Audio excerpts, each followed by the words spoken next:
ये कहानी मेरे मॉम के फ्रेंड की है। ये कहानी तब की है जब मेरी मॉम की फ्रेंड कोरिया में रहती थी। ये कहानी 10 साल पुरानी है।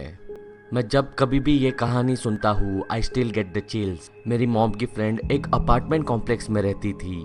वो एक हाउसवाइफ थी। उनकी एक छोटी सी बेटी थी और उनका एक हस्बैंड था जो कि जॉब पे जाते थे। तो वीकडेज में वो और उसकी बेटी वो दोनों ही घर पे रहते थे। एक दिन वो अपनी बेटी को स्कूल से पिकअप करने के लिए गई थी। वापस जब वो अपनी बेटी को अपने अपार्टमेंट के अंदर लेके आई तब वहाँ पे एक आदमी खड़ा था। उसने येलो टाइप का रेनकोट पहना था और वो अजीब था। उसकी आईब्रोज ही नहीं थी और वो अजीब तरीके से मेरे मॉम के फ्रेंड को देख रहा था। मेरे मॉम के फ्रेंड ने लिफ्ट बुलाई और लिफ्ट जैसे ही आई लिफ्ट के अंदर चली गई। वो आदमी भी लिफ्ट के अंदर आ गया। वो जैसे उसको देख रहा था उससे मेरी मॉम की फ्रेंड बहुत ही ज़्यादा अनकंफर्टेबल फील कर रही थी। उसने इमीडिएटली अपनी बेटी को उस आदमी से दूर खड़ा कर दिया। उसे सबसे ज़्यादा जो चीज़ अनकंफर्टेबल कर रही थी, जब उसने लिफ्ट का फ्लोर बटन दबाया तब उस आदमी ने कोई भी फ्लोर बटन दबाया ही नहीं था। And on top of that उसने नोटिस किया वो आदमी के रेनकोट के अंदर कुछ तो वो कैरी कर रहा है, लाइक सम सस्पिशियस ऑब्जेक्ट। मेरे मॉम के फ्रेंड के सर में बहुत सारी चीज़ें घूमने लगी। वो थोड़ी सी पैनिक होने लगी। तभी उसने डिसाइड किया कि वो अपना फ़ोन निकाले और वो अपने हस्बैंड से बात करने की एक्टिंग करे। उस आदमी के सामने वो प्रिटेंड कर रही थी कि उसका हस्बैंड घर पे ही है, जो कि एक्चुअल में घर पे नहीं था और ऑफिस में था। वो फोन पे कहने लगी, ओ मैं अभी घर पे आ रही हूँ, क्या तुम दरवाजा खोल सकते हो, and things like that. She was trying to be casual in front of that guy. और वो ऐसा दिखाने की कोशिश कर रही थी कि उसका हस्बैंड उसके लिए घर पे ही वेट कर रहा है। और जब इवेंचुअली वो लिफ्ट उसके फ्लोर पे जाके पहुंची, I think she lived on 11th floor और समथिंग लाइक दैट, उसने अपनी बेटी को ग्रैब किया और दोनों भी लिफ्ट से बाहर निकले।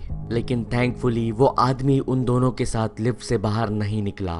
लेकिन फिर भी उसने अपनी बेटी को जल्दी जल्दी से चल के अपने घर की तरफ बढ़ने को कहा। वो दोनों भी फास्ट वॉक करके अपने घर के दरवाजे के पास पहुंचे। और तभी जब भी मेरे मॉम के फ्रेंड ने पीछे मुड़ के देखा तभी वो इंसान वहां पे उनके पीछे ही खड़ा था।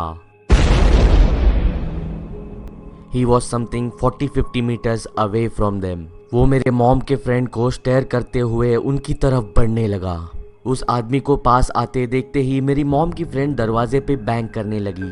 वो चीजें कहने लगी, हे हम घर पे आ गए हैं, दरवाजा खोलो, और ऐसे प्रिटेंड करने लगी कि उसका हस्बैंड अभी दरवाजा खोलने ही वाला है। ये देखने और सुनने के बाद वो इंसान थोड़ा सा शॉक हुआ और वो पीछे मुड़ गया और एलिवेटर की तरफ चलने लगा। उसे जाते देखते ही मेरी मॉम की फ्रेंड दरवाजे का लॉक कोड अनलॉक करने लगी। तभी के टाइम में कोरिया के लॉक ऐसे ही होते थे, उनमें पासवर्ड की तरह कोड लगता था जो कोड बस ओनर को ही पता होता था। वो कोड मिलाने से ही दरवाजा अनलॉक होता था। लेकिन प्रॉब्लम ये थी, जब मेरी मॉम की फ्रेंड कोड मिलाने लगी तब कोड मिलाते वक्त वो कोड की मशीन आवाज करती थी और वो लॉक बटन्स की आवाज उस आदमी तक पहुंची और उसे पता चल गया कि कोई भी दरवाजा खोलने नहीं वाला है। इनफैक्ट उसका हस्बैंड घर के अंदर ही नहीं है। ये देखते ही वो आदमी उन दोनों की तरफ भागते हुए बढ़ने लगा। मेरे मॉम की फ्रेंड बहुत ही ज्यादा पैनिक मोड में वो कोड डालने लगी। उसकी बेटी भी बहुत ही ज्यादा रो रही थी। बाय द टाइम वो इंसान वहां पे पहुंचे वो दरवाजा फॉर्चुनेटली खुल गया और उसने अपनी बेटी को ग्रैब किया और घर के अंदर दरवाजा बंद करके चली गई। जब वो दरवाजा खुला तब मेरी मॉम के फ्रेंड ने देखा वो इंसान कुछ इंचेस की ही दूरी पे था। उसके बाद जब मेरी मॉम के फ्रेंड ने पिंप होल से बाहर देखा तब वो इंसान वहीं पे खड़ा था उस पिंप होल की तरफ स्टेयर करते हुए। That was quite a spooky thing to see। और कुछ 2-3 मिनट बाद वो इंसान वहां से चला गया। और कुछ 2-3 महीने बाद मेरी मॉम की फ्रेंड टीवी पे एक न्यूज चैनल देख रही थी। वहां पे उसने देखा फ्लैश हो रहा है एक सीरियल किलर के बारे में। उस सीरियल किलर का नाम था यू यंग चौ और उसके ऊपर आरोप था कि उसने 14 औरतों का खून किया है। और वो सीरियल किलर कोई और नहीं बल्कि वही इंसान था जो मेरी मॉम के फ्रेंड को फॉलो करते हुए उसके घर तक पहुंचा था। तो ये थी मेरी मॉम के फ्रेंड की कहानी